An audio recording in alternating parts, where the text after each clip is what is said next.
दोबारा चलो याद ही नहीं आ रहा मुझे सर, मिटा दीजिए। कोई बात नहीं। टॉपिक क्या है हमारा? Overriding principal. ओवरराइडिंग प्रिंसिपल क्या होता है, इस चीज को अभी हम लोग जानने वाले हैं। ठीक है, एक एग्जांपल से पहले इस चीज को समझते हैं। एग्जांपल से पहले इस चीज को सेटअप कर लेते हैं। ठीक है, एक स्कैफोल्डिंग है किसी भी लोकेशन पे,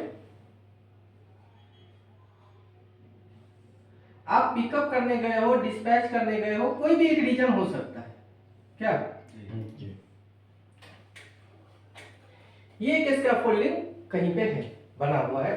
आप किसी भी वजह से वहां गए हो, चाहे इनवॉइस सबमिशन के लिए गए हो या फिर पिकअप है, डिस्पैच है, साइट विजिट है, और आप देख रहे हो कि ये जो स्कैफोल्डिंग जिस पे वो बंदा काम कर रहा है,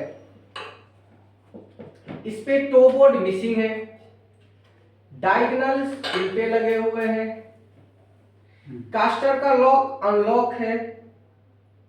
तो ऐसे कंडीशन में आप क्या करते हैं बताइए? जब इस तरीके का कंडीशन होता है तो आप क्या करते हैं? इनसे बात करते हैं, काम को रुकवाते हैं। जो सेफ्टी पर्सन है उनसे बात होता है,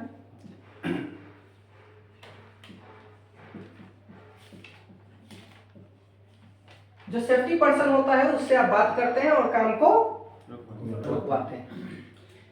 आदमी को नीचे उतारते हैं, उसे टावर किस तरीके से बनेगा ये चीज बताते हैं और उसके बाद इस पे चढ़ने का, इसको मूव करने का या इसको सेफ यूज कैसे होगा ये चीजें भी आप उसमें बताते हैं, उनको ट्रेनिंग देते हैं। ऐसा क्यों किया जाता है? क्यों किया आपने ऐसा? सर सभी इस प्रकार काम करें कि ताकि किसी को कोई नुकसान ना हो, कोई हानि ना हो। तो यहाँ पर देखो दो चीजें आ जाती हैं। पहला आता है, दो तरीके के पर्सन है। एक वो ग्राउंड क्रू है जिसकी एक्सपर्टीज इसमें नहीं है, एक दूसरा ग्राउंड क्रू है जिसकी एक्सपर्टीज इस लाइन में है, इसकी एक्सपर्टीज है, इसे इस चीज के बारे में सभी चीजों का जानकारी है। जिसे इस चीज की जानकारी है उसे हम लोग बोलते हैं कॉम्पिटेंट पर्सन। एक बार थोड़ा सा रिवाइज कर लेते हैं। कॉम्पिटेंट पर्सन के जॉब में क्या क्या चीजें आती हैं? डिफेक्ट्स आइडेंटिफिकेशन,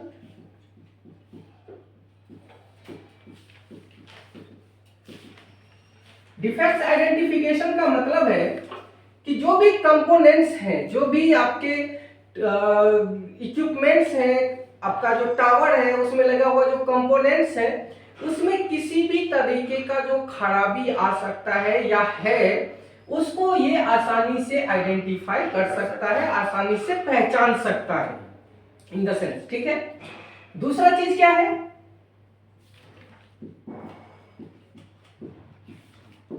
हजार्ड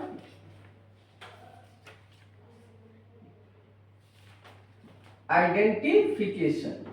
दूसरा काम क्या कर सकता है? जो खतरा है उसकी पहचान कर सकता है। ठीक है, इन दोनों ही चीजों को करने के साथ साथ इनको ये मिटिगेट भी कर सकता है, इसको सॉल्व भी कर सकता है। मिटिगेट थोड़ा बड़ा वर्ड हो जाएगा, इसका सॉल्यूशन भी ये दे सकता है। इसीलिए इसको क्या बोलते हैं? Competent person.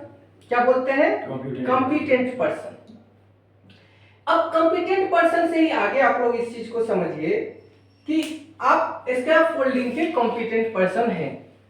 आपको पता है स्कैफोल्डिंग के कंपोनेंट्स का यूज किस तरीके से होगा, आपको पता है टावर कैसे इरेक्शन होगा, टावर का डिसमेंटलिंग कैसे होगा, आपको पता है कि टावर का मेंटेनेंस कैसे होता है, टावर का इंस्पेक्शन कैसे होता है, आपको पता है टावर को मूव कैसे किया जाएगा, आपको पता है टावर पे चढ़ना कैसे है, टावर से उतरना कैसे है, आपको यह भी पता है टावर पे चढ़ के काम किस तरीके से करना है।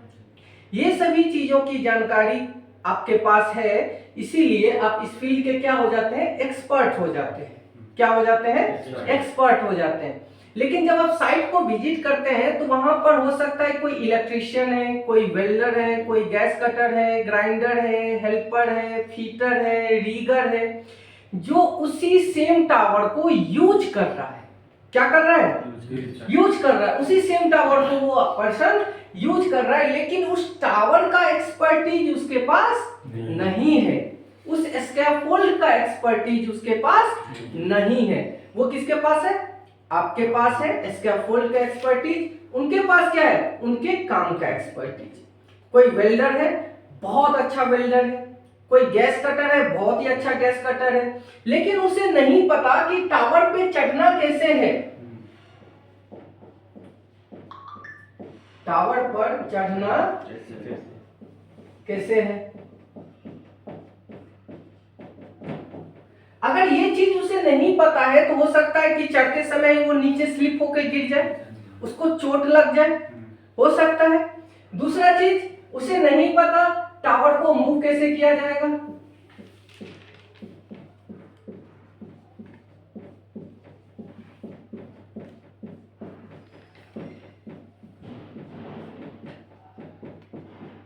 उसे ये चीज नहीं पता है। अब एक सिचुएशन लेते हैं कि हमारे पास एक स्कैफोल्ड टावर है। सपोज दैट, मान लीजिए मैं कोई एक दूसरा वेंडर हूं जहां आपने मुझे मटेरियल डिलीवर किया है और मुझे नहीं पता टावर को मूव कैसे किया जाएगा। या फिर हो सकता है कि आपने मुझे जो ट्रेनिंग दिया था, उस ट्रेनिंग में, उस डेमो में जो वर्कर उस दिन था वो आज नहीं है। ठीक है, तो इस पे कोई एक पर्सन खड़ा है, पहला चीज। दूसरा चीज, जो नीचे है वो क्या कर रहा है? इस टावर को खींच के ले जा रहा है। एक्सीडेंट होगा, होगा। मटेरियल ऊपर से गिर सकता है, आदमी गिर सकता है, वर्कर गिर सकता है, टावर इसके ऊपर भी पलट सकता है, जर्किंग की वजह से बहुत सारी चीजें हो सकती है। क्यों? क्योंकि इनके पास इस चीज का एक्सपर्टीज नहीं है कि टावर को कैसे मूव किया जाएगा। ठीक है, इनके पास जानकारी हो सकता है नहीं हो कि टावर का इंस्पेक्शन कैसे करना है, टावर की जांच कैसे करनी है।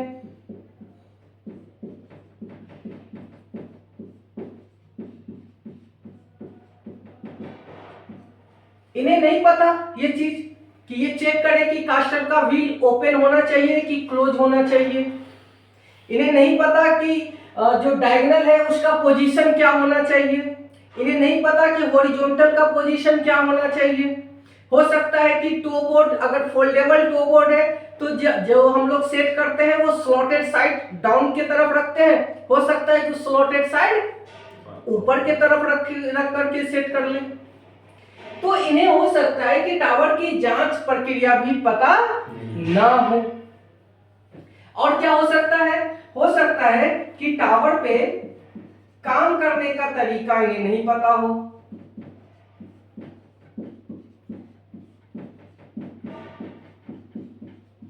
तरीका पता ना हो।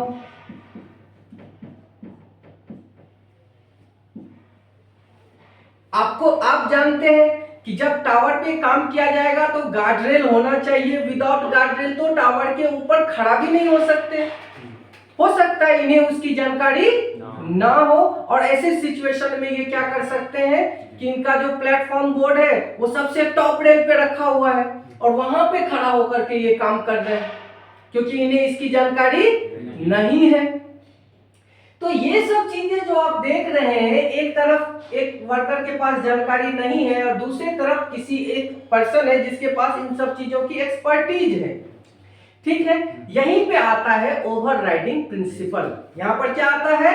Overriding principle. यानी जब आप साइट विजिट करते हैं, आप देखते हैं कि कोई एक पर्सन है जो गलत तरीके से काम कर रहा है, टावर को गलत तरीके से बनाया है, या टावर सेफ कंडीशन में नहीं है, टावर का लॉक खुला हुआ है, कास्टर व्हील ओपन है। ऐसे सिचुएशन में आप क्या करते हैं? काम को रुकवाते हैं, उन्हें सेफ प्रोसेस बताते हैं।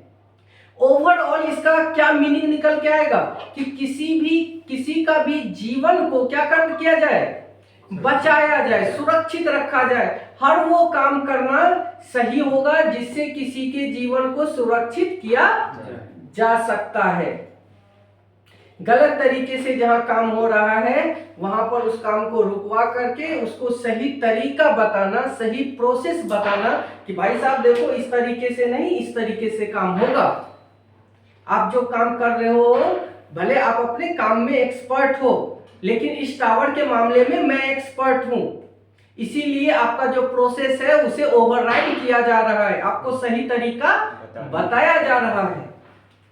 हो सकता है कि मिथुन यहाँ बैठा है, ये वेल्डिंग में एक्सपर्ट हो, 10 साल का एक्सपीरियंस इसने रखा हो, लेकिन टावर के बारे में जानकारी नहीं है। वहीं दूसरी तरफ रिंकू बैठा है, हो सकता है उसको वेल्डिंग के बारे में कोई जानकारी नहीं है, लेकिन जिस टावर पे या हाइट पे काम कर रहा है उस टावर के बारे में इसके पास 10 साल का एक्सपर्टीज है, 10 साल से ये टावर के फील्ड में डील कर रहा है। ठीक है, ऐसे सिचुएशन में ही मिथुन को जब ये सलाह देता है, मिथुन के गलत कामों को रुकवा करके, गलत तरीके से किए जाने वाले काम को रुकवा करके उसको सही करवाता है, उस चीज को क्या बोलते हैं? Overriding principle. जो वर्क एट हाइट रेगुलेशन 2007 है, ये भी उसी के अंदर आता है। क्या है? WAHR 2007। इसका फुल फॉर्म क्या होता है? Work at height regulation 2007।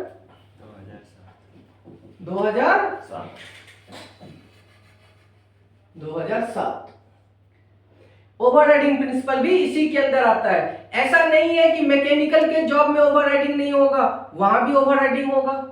हो सकता है कोई न्यू कमर है, न्यू ग्राउंड क्रू है, जिसे ग्राइंडिंग करना नहीं आता, ग्राइंडिंग व्हील भी सही तरीके से पकड़ना नहीं आता। ग्राइंडिंग व्हील जब हम लोग यूज करते हैं, एंगुलर ग्राइंडिंग मशीन कभी यूज किए हो? जब यूज करते हैं तो अभी हमारे सामने क्या प्रॉब्लम आया था कि जब ग्राइंडिंग व्हील यूज कर रहे हैं तो जो उसका चिप्स का फ्लो है वो हमारे तरफ ही हो रहा है, हमारा शर्ट जल जा रहा है, चेहरे पे पड़ रहा है, बॉडी पे पड़ रहा है। उसी ग्राइंडिंग व्हील को जब उसके डायरेक्शन को अपोज करके यूज किया जाता है तो उसका चिप्स का फ्लो बाहर की तरफ होता है।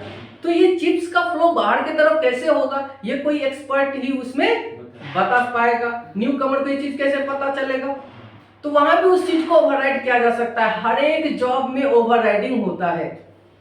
ओवरराइडिंग का मेन मकसद क्या है? अपने जो वर्कर है, कलीग है, उनके जीवन को सुरक्षित रखना। ये ओवरराइडिंग का प्रिंसिपल है। कभी भी ओवरराइडिंग का प्रिंसिपल इसलिए नहीं होना चाहिए कि भाई तुम्हें तो कोई जानकारी नहीं है, मैं सिखा रहा हूं, मुझसे सीखो। ये नहीं होना चाहिए कभी भी। ठीक है, इसका इस्तेमाल हमेशा सही रूप में, सही तरीके से होना चाहिए। ठीक है, और जो ओवरराइडिंग प्रिंसिपल जो एक दूसरे को बता रहा है, एक दूसरे के काम को जो ओवरटेक कर रहा है या उसमें उसका जो प्रोसेस है उसको फिर से क्या कर रहा है, रीडिफाइन कर रहा है, उस प्रोसेस को फिर से बना रहा है, उसे अच्छे से समझा रहा है, ऐसे में थोड़ा सा लचीलापन भी रखना जरूरी होता है। लचीलापन इन द सेंस कि आप पूरी तरीके से अगर किसी चीज को एक ही बार में चाहोगे कि टाइट करके सही कर दिया जाए तो वो चीज वहां पे गड़बड़ हो जाएगा। आप कई बार साइड पे ये चीज फेस करोगे, आप किसी से बात करोगे वो आपका बात ही नहीं सुनेगा। अभी कल का ही केस है, मुंबई में एक लड़का है नरेश कुमार, तो उसने कॉल किया कि यहाँ पर कोई उसकी बात नहीं सुन रहा है। हमारे टावर में दूसरे के मटेरियल्स लगे हुए थे, दूसरे के कास्टर लगे हुए थे, हॉरिजॉन्टल डायगोनल दूसरे के लगे हुए थे। ठीक है, ऐसे सिचुएशन में उसकी कोई बात ही नहीं सुन रहा था। एक्चुअली इसमें प्रॉब्लम यह होता है कि कम्युनिकेशन सही से नहीं होता है। आप किसी को डायरेक्टली जाकर के बोल दोगे कि उतर जाओ, तुम काम सही तरीके से नहीं कर रहे हो, तो वर्कर उसको भी थोड़ा ईगो पे आएगा, उस ये चीज आएगा। ऐसे में क्या करना होता है कि जो उसके ऊपर के पर्सन है, डायरेक्ट पहले उनसे शांति से बात करो कि ये टावर यूज हो रहा है, गलत तरीके से यूज हो रहा है, अनसेफ कंडीशन में है, इसका मैं एक्सपर्ट हूं, मैं इसे सही करवा सकता हूं। इससे हमारे जो वर्कर है, कलीग है, ग्राउंड क्रू है, इसका जीवन सुरक्षित रहेगा। जब टावर सुरक्षित नहीं है तो किसी के जीवन के भी सुरक्षित होने का गारंटी नहीं होगा। लेकिन अगर टावर हमारा सुरक्षित है, स्कैफोल्ड हमारा सुरक्षित है, तो दूसरे के जीवन के सुरक्षित रहने की भी गारंटी होती है। कोई डाउट है, कोई क्वेश्चन है ओवरराइडिंग प्रिंसिपल पे? ओवरराइडिंग प्रिंसिपल हमेशा क्या करो, ओवर राइडिंग का जो ये मेथड है हमेशा यूज किया करो। कहीं भी अगर गलत तरीके से काम देखता है, सॉफ्टली बात करना है। कैसे बात करना है? सॉफ्टली। जरूरत पड़े मूंछ दाढ़ी पकड़ के बात करो, लेकिन सॉफ्टली बात करो। ठीक है कि इस तरीके से नहीं, आप इस तरीके से काम करो, आप भी सुरक्षित रहोगे और आपके साथ जो काम कर रहा है वो भी सुरक्षित रहेगा। ओके, ठीक। रोक दे इसको। अब क्या इसको लंदन तक